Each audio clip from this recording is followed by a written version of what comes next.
Épisode 60, tout en nonchalance et en intimité, les yeux dans les yeux dans les bleus, même si mes yeux sont marrons. Pour vous donner quelques nouvelles du front. Enfin, pas du front parce qu'on n'est pas en guerre, des nouvelles du projet. L'album est sorti au début du mois de février en version physique. On pensait sortir la version digitale en entier, mais finalement on va pas faire ça. On se rend compte, en discutant, en se renseignant, que c'est plus intéressant pour un projet en développement comme le nôtre d'avoir de l'activité régulière sur les plateformes de streaming notamment.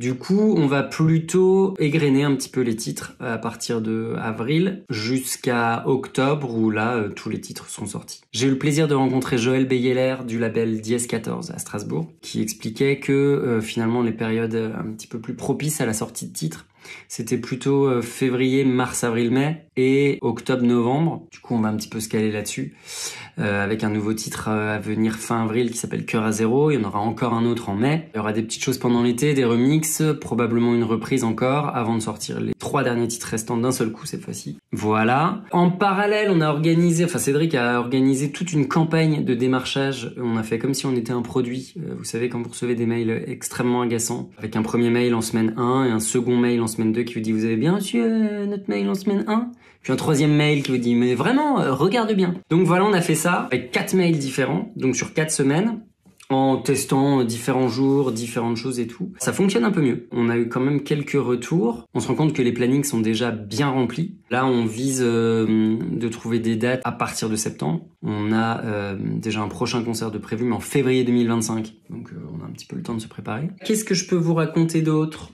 Notre problématique interne pour le moment, comme on dirait chez Danone, c'est de concilier une activité musicale assez dense, même s'il se passe pas grand-chose en apparence, c'est le dessous de l'iceberg, et des vies personnelles bien remplies. Je vous cache pas que on s'est un petit peu demandé si c'était finalement possible, tout simplement, de faire ça, de continuer, etc. On a décidé d'essayer de peut-être rendre le projet un petit peu plus flexible. On va travailler sur des versions duo. L'idée, c'est un petit peu de voir comment on peut s'en sortir et comment on peut continuer à faire avancer ce projet. S'il vaut le coup, à l'avenir. Voilà, écoutez, ça fait déjà pas mal de choses, mais ça va être super. Comme dirait... moi, je dis ça souvent. Je dis souvent, ça va être super. Cédric aussi dit ça. Voilà. Ciao.